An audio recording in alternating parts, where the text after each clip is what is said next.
الحمد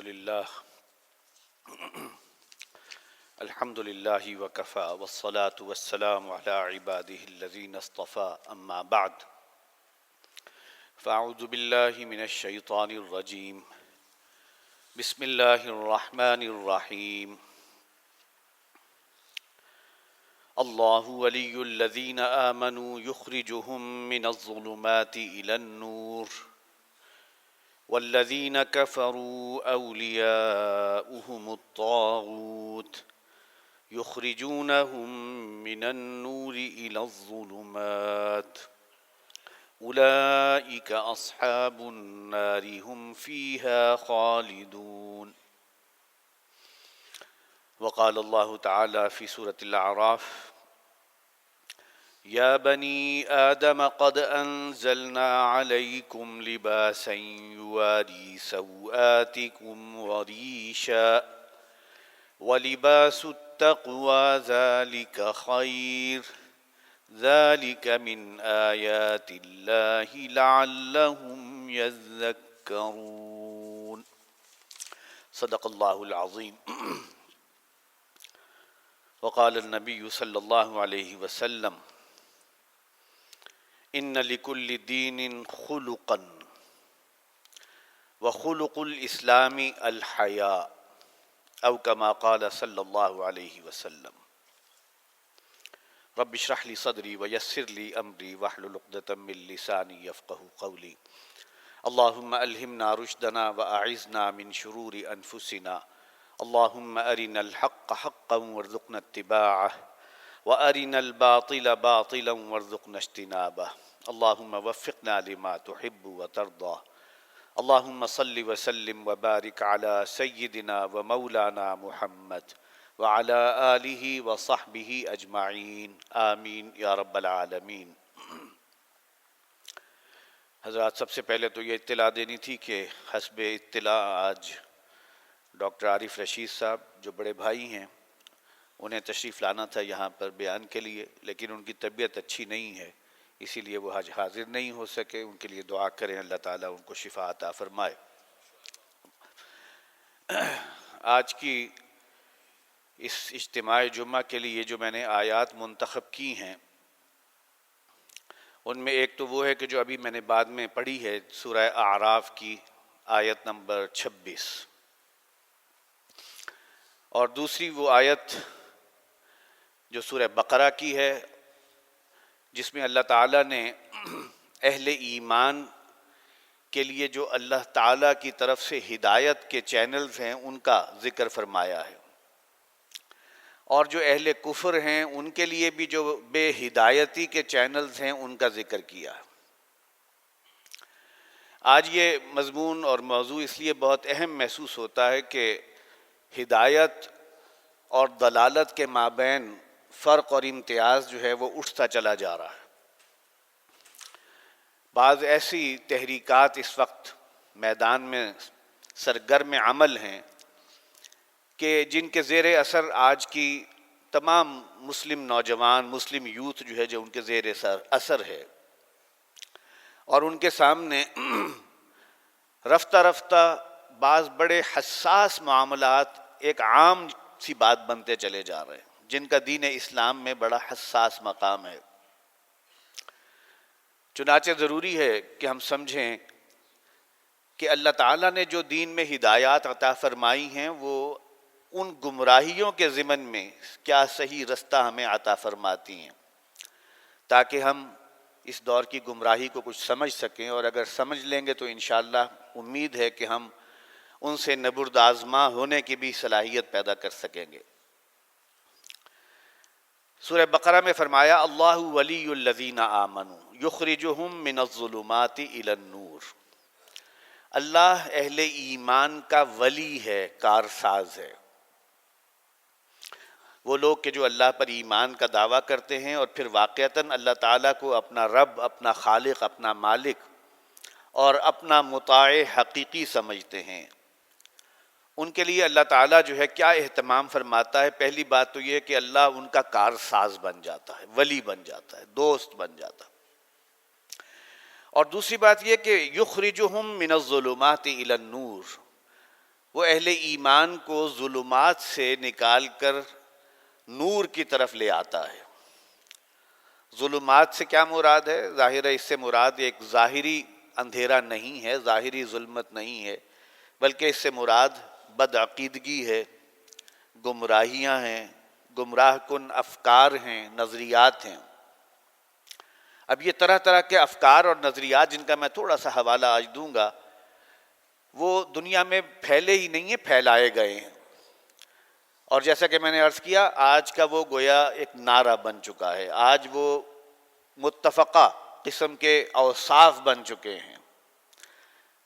اور یہ جو گمراہ کن نظریات ہیں، ان کے خلاف اگر کوئی محاذ ہو سکتا ہے یا ان کے خلاف کوئی دفاعی نظام ہو سکتا ہے تو وہ وہی ہے جو اللہ تعالیٰ اپنے اہل ایمان بندوں کے لیے اپنی کتاب ہدایت میں عطا فرماتا۔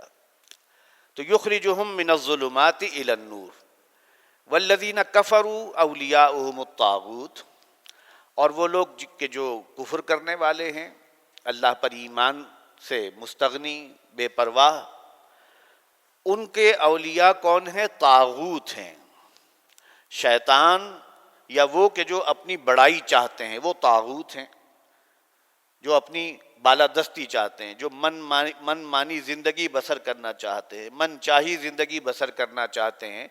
یہ پھر ایک گروہ بن جاتا ہے، یہ آپس میں ایک دوسرے کے ولی ہیں، شیطان اور اس کی ذریت صلبی و معنوی، اس کے چیلے چانٹے، اس کے ایجنٹ، اور پھر وہ لوگ کہ جو کفر کی زندگی پر خوش ہیں، مطمئن ہیں، یہ سب ایک گروہ ہے۔ اور یہ کیا کرتے ہیں؟ یخرجونہم من النور الی الظلمات، وہ انہیں نکالتے ہیں نور سے ظلمتوں کی طرف، نور ہدایت، نور ایمان، ان سے نکال کر انہیں اندھیروں میں، گمراہیوں میں، ضلالتوں میں، بدعقیدگی میں، بے دینی میں مبتلا کرنے کے لیے سعی و جہد کرتے رہتے ہیں، مسلسل محنت کرتے ہیں وہ بھی۔ اولئک اصحاب النار ہم فیہا خالدون، یہی ہیں آگ والے اور وہ اس میں ہمیشہ ہمیشہ رہیں گے۔ دوسری آیت جو سورہ اعراف کی میں نے ابھی تلاوت کی ہے، وہ اصل میں کم سے کم 3 آیات کا مجموعہ ہے، میں کوشش کروں گا بہت تیزی کے ساتھ ان کا ترجمہ اور کچھ مختصر سی تشریح عرض کر دوں۔ فرمایا یا بنی آدم، خطاب مجھ سے اور آپ سے ہے، بنی آدم سے، قد انزلنا علیکم لباسا یواری سوآتکم وریشا، یقیناً ہم نے تم پر اتارا ہے ایک لباس۔ وہ لباس کیا کام کرتا ہے؟ یواری سوآتکم، تمہاری ستر پوشی کرتا ہے، تمہارے شرم کے مقامات کو چھپاتا ہے، وریشا، اور وہ زیب و زینت بھی ہے۔ یہاں گویا لباس کے 2 اہم مقاصد بتائے گئے ہیں۔ ایک مقصد تو ہے کہ وہ ستر پوشی کا کام کرتا ہے۔ ستر پوشی سے مراد کیا ہے؟ انسان کے جو اعضاء ہیں، جو شرم کے مقامات ہیں، جنہیں چھپانے میں انسان کی حیا قائم رہنے کا کوئی ذریعہ بنتا ہو، ان مقامات کو چھپانا یہ لباس کا بنیادی کام ہے، فنکشن ہے۔ اور دوسرا فنکشن کیا ہے؟ وریشا، یہ زیب و زینت بھی ہے۔ اچھی وضاقت کا صاف ستھرا لباس ہو تو انسان کی شخصیت جو ہے اس میں وقار پیدا ہوتا ہے، انسان کی شخصیت نکھرتی ہے۔ وہی شخص اگر کوئی بہت ہی بدحیث سا لباس پہن لے تو ظاہر ہے اس کا حلیہ اور اس کی جو بھی اپیئرنس ہے وہ بڑی معیوب سی نظر آتی ہے۔ تو یہ دونوں کام ہے، لیکن بنیادی کام کیا ہے؟ یواری سوآتکم وریشا وَلِبَاسُ التَّقْوَى ذَلِكَ خَيْرٌ، اور جو تقوی کا لباس ہے، یہاں تقوی کے لباس پر آج میں ایمفیسائز کروں گا، اس لیے کہ اسی سے متعلق میرا اصل موضوع ہے کہ تقوی کے لباس سے مراد ہے شرم و حیا، جو کہ اصل ایمان ہے، جو اس ایمان کی بنیاد ہے۔ اس لیے کہ حضرت حسن بصری رحمہ اللہ، انہوں نے اس کی تعریف اور اس کی تشریح جو ہے لباس التقویٰ کی، وہ شرم و حیا سے کی ہے۔ حیا، ذالک خیر، یہ ہے جو بہترین ہے، یہ ہے جو اصل لباس ہے۔ ذالک من آیات اللہ لعلہم یذکرون، یہ اللہ کی آیات ہیں، ذالک من آیات، اللہ کے احکامات ہیں، آیات ہیں، اللہ کے فرامین ہیں. کس لیے ہیں؟ لعلہم یذکرون، تاکہ لوگ سمجھیں، نصیحت اخذ کریں. اسی مقام پہ اگلی 2 آیات کا ترجمہ بھی میں ساتھ شامل کر دیتا ہوں. آگے فرمایا یا بنی آدم، دوبارہ بنی آدم کو خطاب، لا یفتننکم الشیطان، دیکھو شیطان تمہیں دھوکے میں نہ ڈالنے پائے، تمہیں فتنے سے دوچار نہ کرنے پائے. کما اخرج ابویکم من الجنہ، جیسے کہ اس نے تمہارے ماں باپ آدم اور حوا کو نکلوا دیا تھا جنت سے. جنت سے نکلنے کا وہ سارا واقعہ قرآن حکیم میں بارہا بیان ہوا ہے، اس کی طرف اشارہ ہے کہ وہ نکالنے کا ذریعہ بنا. اس نے ایک مغالطہ پیدا کیا، حضرت آدم اور حضرت حوا کے سامنے قسمیں کھائیں، طرح طرح سے اپنی بات کا اعتبار بنانے کی کوشش کی، اور نتیجہ یہ ہوا کہ جس درخت کا پھل کھانے سے روکا گیا تھا وہ کھا بیٹھے. ان سے یہ ایک معصیت سرزد ہو گئی، اور یہ سب کے سب شیطان کے ورغلانے کی وجہ سے ہوئی. وہ جو ایک ایلوژن اس نے کریٹ کی کہ یہ تو بڑا، جو اللہ نے تمہیں روکا ہے یہ اصل میں اصل شے تو یہ ہے. چنانچہ کما اخرج ابویکم من الجنہ، جیسے کہ اس نے نکلوا دیا تھا تمہارے ماں باپ حضرت آدم اور حضرت حوا کو جنت سے، ینزع عنہما لباسہما لیریہما سوآتہما، کہ اس نے ان سے ان کے لباس اتروا دیے تاکہ ان کے سامنے ظاہر کر دے ان کے شرم کے مقامات، یعنی بے پردگی ان کے اوپر جو ہے وہ طاری کر دی، اور ان کے شرم کے مقامات جو چھپائے ہوئے تھے اللہ نے کسی جنت کے خاص لباس سے، وہ لباس فاخرہ تھا، کوئی جو عطا ہوا تھا، وہ لباس جو ہے وہ اتر گیا، اور ان کے سامنے آپس میں جو ہے وہ بے پردگی کا اظہار ہو گیا. اِنَّهُ يَرَاكُمْ هُوَ وَقَبِيلُهُ مِنْ حَيْثُ لَا تَرَوْنَهُمْ، بے شک وہ شیطان جو ہے وہ اور اس کے چیلے چانٹے، اس کا قبیلہ، وہ تمہیں تاکتا ہے وہاں سے جہاں سے تم انہیں نہیں دیکھ سکتے. یعنی یہ دشمن بھی بڑا خطرناک دشمن ہے. ایک دشمن تو وہ ہے نا جو سامنے آ کر وار کرتا ہے، وہ آپ کو معلوم ہے کہ یہاں پر موجود ہے، آپ اس سے محتاط بھی رہ سکتے ہیں، آپ دفاع بھی کر سکتے ہیں. اور ایک دشمن وہ ہے کہ جو آپ کو نظر ہی نہیں آ رہا، آنکھوں سے اوجھل بھی رکھا گیا ہے. چنانچہ انہو یراکم ہوا وقبیلہ من حیث لا ترونہم، تم انہیں نہیں دیکھ سکتے لیکن وہ تمہیں دیکھتے ہیں، تاکتے ہیں. یہاں شیاطین سے مراد ظاہر ہے شیاطین جن ہیں، اور اب تو شیاطین انس بھی موجود ہیں کہ جنہوں نے ایسی ایسی ڈیوائسز ایجاد کر لی ہیں کہ بہت ہی درپردہ قسم کی گفتگویں ریکارڈ پر لا کر آپ کے سامنے ظاہر کر دیتے ہیں. تو آخر وہ تو دیکھ ہی رہے ہیں. تو یہاں شیاطین جن اور شیاطین انس، ان کا جو ہے آپس میں ایسا گٹھ جوڑ بن گیا ہے کہ اب کوئی فرق نہیں رہا ان کے مابین.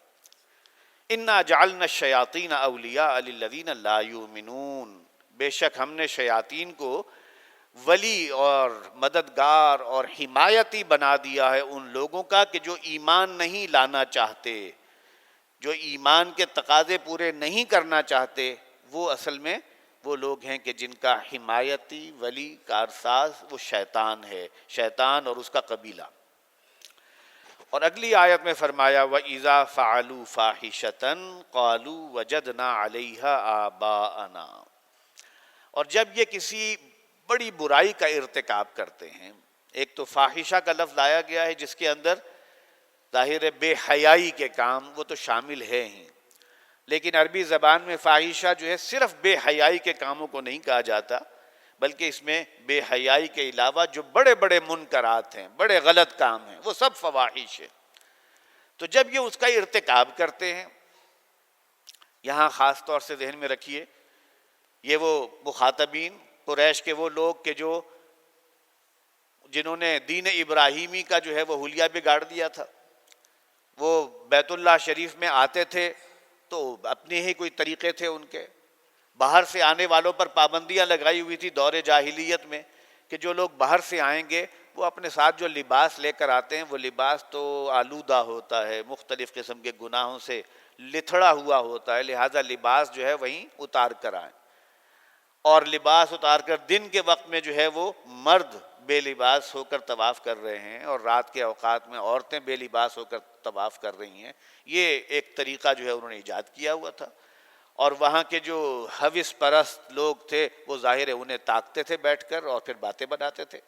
اب یہ کام بھی وہاں ہو رہا تھا عین مطاف کے اندر بیت اللہ شریف کے اطراف میں۔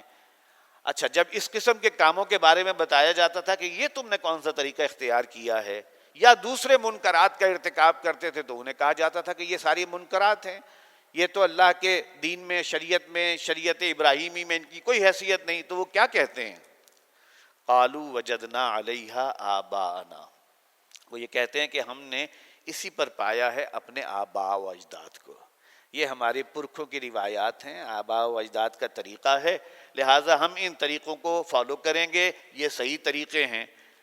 ایک تو الزام یہ لگا دیا کہ یہ آباء کا طریقہ ہے، اس کے بارے میں تو قرآن نے بڑے واضح طور پر کئی جگہ پر جواب دے دیا، اولو کان آباؤہم لا یعقلون شیئا ولا یہتدون، لا یعلمون شیئا ولا یہتدون، یہ مختلف انداز ہیں جو مختلف مقامات پر اختیار کیے گئے کہ کیا یہ پھر بھی اپنے آباء کی پیروی کریں گے اگرچہ ان کے آباء جو ہے نہ تو عقل رکھتے تھے، نہ ہدایت پر تھے، نہ ہی ان کے پاس کوئی علم تھا، پھر بھی انہی کے پیچھے چلیں گے؟ یعنی یہ جو تقلید آباء ہے، اندھی تقلید آباء، اس کے ضمن میں قرآن مجید نے بارہا انہیں جواب دیا۔ لیکن دوسرا الزام کیا ہے؟ واللہ امرنا بہا، یہ جو کچھ ہم کر رہے ہیں اللہ نے ہمیں اس کا حکم دیا ہے۔ یہ اصل میں ایک انڈائریکٹ قسم کا ایلیگیشن ہے جو اللہ پر لگایا گیا، اور اس کے اندر بھی کیا ربط ہے؟ ہمارے آباء یہ کرتے تھے تو یقیناً ہمارے آباء کو اللہ کی طرف سے حکم ہوگا، تو اگر ہم وہ فالو کر رہے ہیں تو یہ اصل میں ہم اللہ ہی کے حکم کو فالو کر رہے ہیں، یہ کوئی ہم اپنی طرف سے نہیں کر رہے۔ تو واللہ امرنا بہا، اس کا جواب آیا قل ان اللہ لا یأمر بالفحشاء، اے نبی آپ فرما دیجئے اللہ تعالیٰ بے حیائی کا اور فحش کا حکم نہیں دیتا۔ اہم ترین بات جو اس وقت نوٹ کرنے کی ہے وہ یہ ہے کہ جن چیزوں کو اللہ نے شیطان کی پیروی قرار دیا ہے ان میں فحش کام اور منکرات کے کام ہیں، اور یہ وہ چیزیں ہیں کہ جو آج اس طریقے سے عام ہو گئی ہیں کہ اب ان کے اور اصل دین کے، اصل تعلیمات کے مابین امتیاز کرنا مشکل ہو گیا۔ اسی لیے قرآن مجید کی وہ آیات بھی اپنے ذہن میں رکھیے گا جس میں خطوات الشیطان جو ہے ان سے منع کیا گیا ہے، اور یہ کم سے کم 4 مقامات پر جو ہے وہ آیات آئی ہیں۔ سورہ بقرہ میں 2 جگہ، یا ایھا الناس کلوا مما فی الارض حلالا طیبا ولا تتبعوا خطوات الشیطان، اے لوگو جو کچھ اللہ نے پیدا کیا ہے حلال اور طیب اسے کھاؤ، یعنی وہ بدعقیدگیاں کہ یہ چیزیں حرام ہیں، حالانکہ وہ حرام نہیں تھی، بعض حلال چیزوں کو انہوں نے حرام ٹھہرایا ہوا تھا۔ وَلَا تَتَّبِعُوا خُطُوَاتِ الشَّيْطَانِ، اور دیکھو شیطان کے نقش قدم پر مت چلو۔ قرآن مجید ایک دفعہ نہیں 4 مرتبہ حکم دے رہا ہے شیطان کے نقش قدم پر مت چلو۔ اگر یہ کوئی اتنا ہی رینڈم سا کانسیپٹ ہوتا یا کوئی ایک آربیٹریری سی کوئی بات ہوتی تو اس اہمیت کے ساتھ 4 مرتبہ نہ حکم دیا جاتا۔ یہی بات سورہ بقرہ میں آگے پھر فرمائی، یا ایھا الذین آمنوا ادخلوا فی السلم کافہ ولا تتبعوا خطوات الشیطان، اے ایمان والو اسلام میں پورے کے پورے داخل ہو جاؤ اور دیکھو شیطان کے نقش قدم پر مت چلو۔ یعنی اسلام کے تقاضے جتنے بھی ہیں ان میں اگر کوئی کمپارٹمنٹلائزیشن کر دی گئی ہے، ان میں تفریق کر دی گئی ہے کہ اس کو تو ہم مانیں گے، اس کو نہیں مانیں گے، یہ چیزیں تو ہمارے لیے مشکل ہیں، ممکن نہیں ہیں، یہ کیا ہے؟ یہ خطوات الشیطان ہیں، یہ شیطان کے نقش قدم پر چلنا ہے۔ اور پھر وہاں پر بھی فرمایا سورہ انعام میں، وَمِنَ الْأَنْعَامِ حَمُولَةً وَفَرْشًا كُلُوا مِمَّا رَزَقَكُمُ اللَّهُ وَلَا تَتَّبِعُوا خُطُوَاتِ الشَّيْطَانِ، اور یہی بات پھر سورہ نور میں بھی فرمائی گئی، یا ایھا الذین آمنوا لا تتبعوا خطوات الشیطان، اے ایمان والو شیطان کے نقش قدم کی پیروی مت کرو۔ وَمَن يَتَّبِعْ خُطُوَاتِ الشَّيْطَانِ فَإِنَّهُ يَأْمُرُ بِالْفَحْشَاءِ وَالْمُنکَرِ، اور جو کوئی بھی شیطان کے نقش قدم پر چلے گا اسے جان لینا چاہیے کہ شیطان تو اسے رستہ دکھائے گا فحش کاری کا اور منکرات کا۔ یہ جو اہم ترین آیات میں نے آپ کے سامنے عرض کی ہیں، ان میں شیطان کا ایک بہت بڑا ہتھ کنڈا بتایا گیا ہے کہ وہ شیطان تمہیں فحاشی اور منکرات کا رستہ دکھائے۔ آپ ذرا غور کیجئے، آج کل ہمارے معاشرے میں بعض اصطلاح ایسی بھی عام ہوئی ہیں کہ جو اپنی جگہ ایسے ریکگنائز کر لی گئی ہیں کہ گویا کہ یہ تو ایک ہیومن فیکلٹیز ہیں کہ جو ہر انسان کے درمیان متفق علیہ ہیں۔ ایک دور تھا جب یہ تقریباً 14ویں صدی عیسوی سے یہ تحریک شروع ہوئی۔ ایک وقت تھا جب رینیسانس کی تحریک، رینیسان کی تحریک جسے آپ کہتے ہیں، اس نے سر اٹھایا، اور وہ 14ویں صدی سے لے کر اور 16ویں صدی تک اس میں کیا تھا کہ بھئی یہ جو ٹریڈیشن ہے، یہ جو روایت ہے، یہ جو مذہب ہے، یہ اصل میں تمہاری ترقی کی راستے کی سب سے بڑی رکاوٹ ہے۔ یہ جو لاجک ہے، عقل گزیدگی جسے میں کہوں گا، اور اسی طریقے سے سائنسی علوم یہ ہیں کہ جو تمہیں بام عروج پہ پہنچانے والی ہیں، تمہاری خواہشات کی تسکین کا ذریعہ ہیں۔ چنانچہ آپ اسے بڑے اچھے الفاظ میں بیان کرتے ہیں اس رینیسان کو، اس موومنٹ کو، یہ احیاء العلوم کی تحریک تھی۔ لیکن اس کے پس پردہ اصل شے کیا تھی؟ بے دینی تھی، اللہ سے دوری، مذہب بیزاری، اور سب سے بڑھ کر یہ کہ اپنے عقل اور اپنی جو دانش ہے اس کے اوپر انحصار۔ اس کے بعد وہ تحریک جو ہے اس نے آگے بڑھ کر مختلف شکلیں اختیار کی۔ پھر یوں سمجھ لیجئے کہ 17th and 18th سینچری میں اسی نے جو ہے ایک نیا موڑ لیا ہے جسے انلائٹنمنٹ کہا جاتا ہے، تحریک تنویر، یعنی یہ اب آپ کو روشن خیالی کا ایک نیا، اس لیے کہ پرانی باتوں کے اندر جب اثر کم ہو جائے تو پھر آپ کو نئے جو ہے وہ بت تراشنے پڑتے ہیں۔ جیسے کہ علامہ اقبال نے کہا نا کہ بدل کے بھیس پھراتے ہیں ہر زمانے میں، اگرچہ پیر ہے آدم جواں ہے لات و منات۔ آدم تو بوڑھا ہو چکا ہے، لیکن یہ جو لات و منات ہیں اور گمراہی کے جو مختلف بڑے بڑے سلوگنز ہیں وہ نت نئے انسانوں کے سامنے لائے جاتے ہیں۔ چنانچہ انلائٹنمنٹ بڑی اچھی بات ہے، بڑی خوبصورت بات ہے، روشن خیالی ہونی چاہیے، لیکن یہ انلائٹنمنٹ جو ہے وہ کیا ہے؟ یہ بھی اصلاً خدا بیزاری کا ذریعہ اور دین سے دوری کا ذریعہ اور ٹریڈیشن کو چھوڑنا۔ ہم تو آج قرآن پڑھ رہے ہیں، قرآن پڑھا رہے ہیں، بھئی یہ کوئی پڑھنے کی چیزیں ہیں؟ پڑھو، سائنس پڑھو، آپ جو ہے ترقی کرنا چاہتے ہو، آپ جو ہے فلسفی پڑھو، آپ کو یہ چیزیں پڑھنی چاہیے جس سے کہ دنیا آگے نکل گئی، دنیا کہیں سے کہیں پہنچ گئی۔ اب ظاہر ہے یہ وہی کہہ سکتا ہے کہ جس کے پیش نظر صرف دنیا ہے، اسے آخرت سے کوئی سروکار نہیں، یہ انہی کا دعویٰ ہو سکتا ہے۔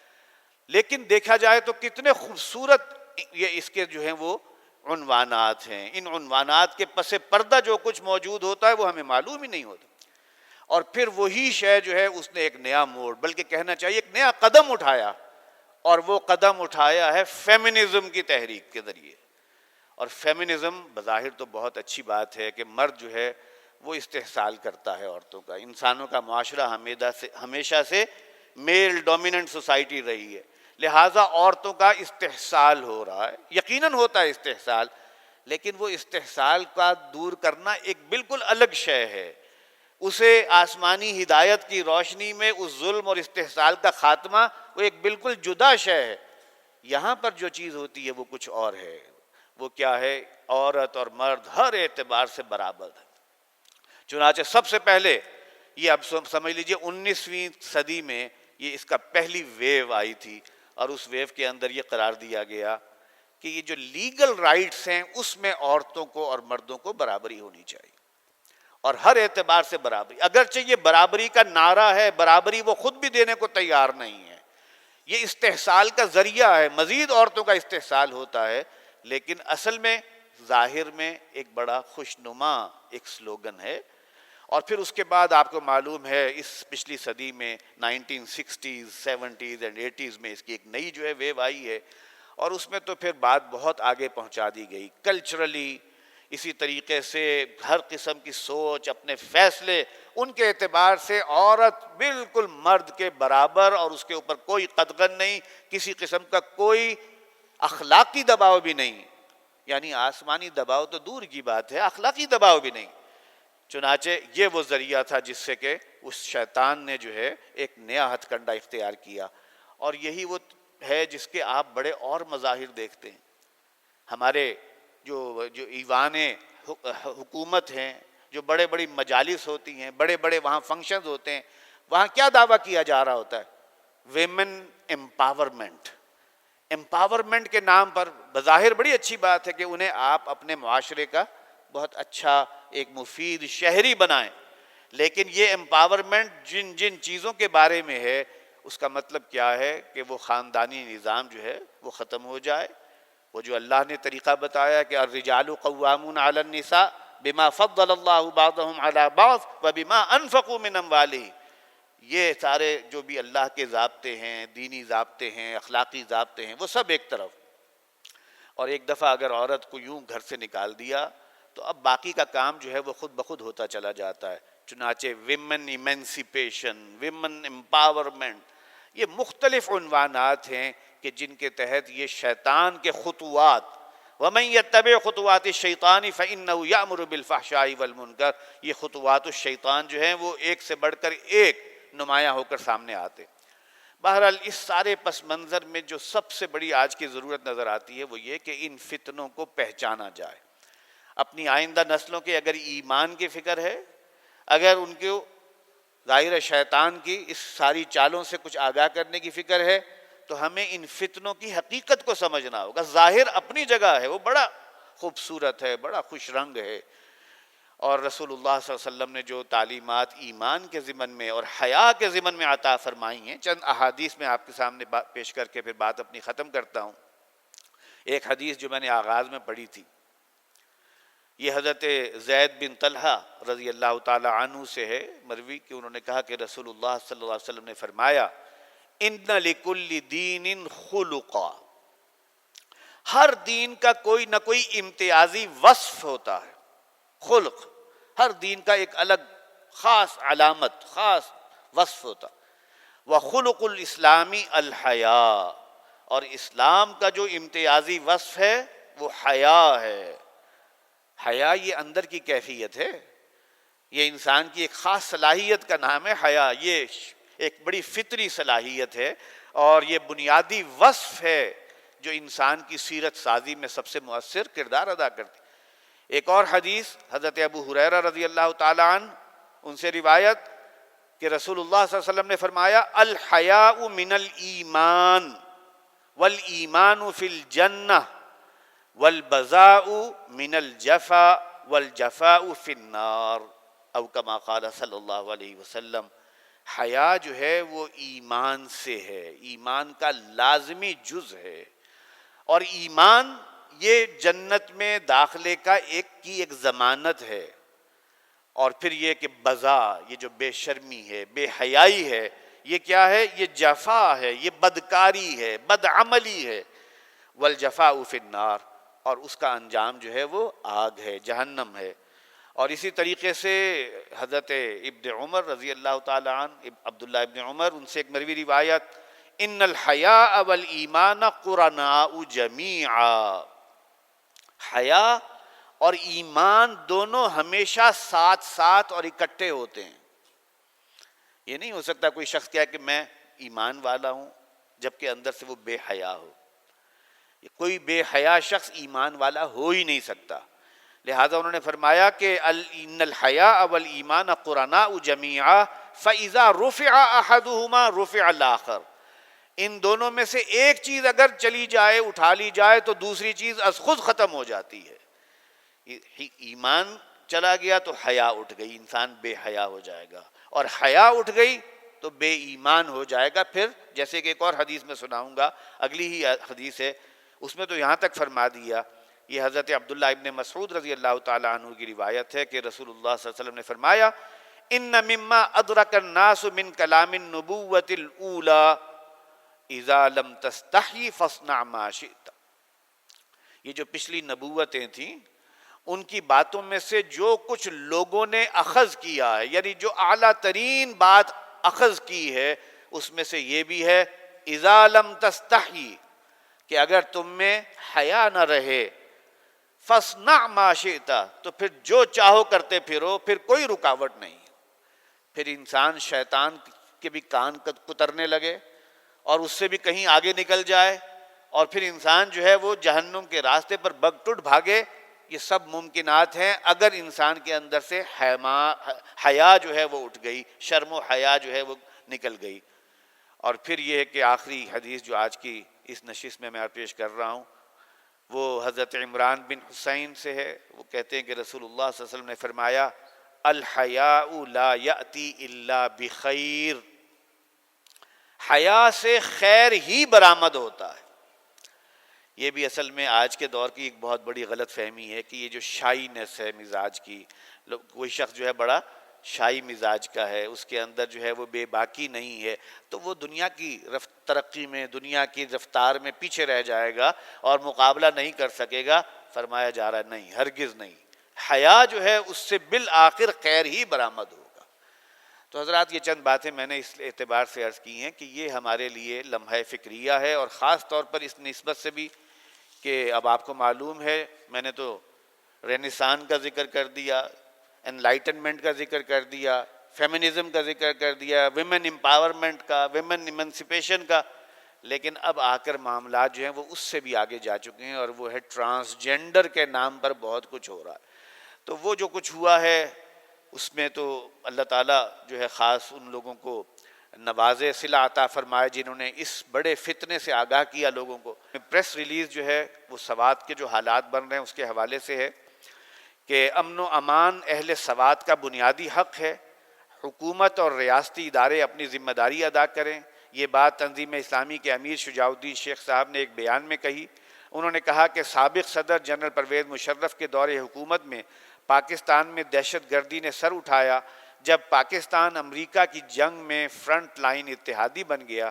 حقیقت یہ ہے کہ جنرل مشرف اس جنگ کو پاکستان میں گھسیٹ لائے اور قبائلی علاقوں میں امریکہ نے ڈرون حملے شروع کر دیے، جس سے بڑے پیمانے پر انسانی جانوں کا نقصان ہوا، لاکھوں لوگ نقل مکانی پر مجبور ہو گئے، اور ہمارے قبائلی بھائیوں کو شدت سے یہ تاثر ملا کہ ریاست ہمارا تحفظ کرنے میں بری طرح ناکام ہوئی ہے۔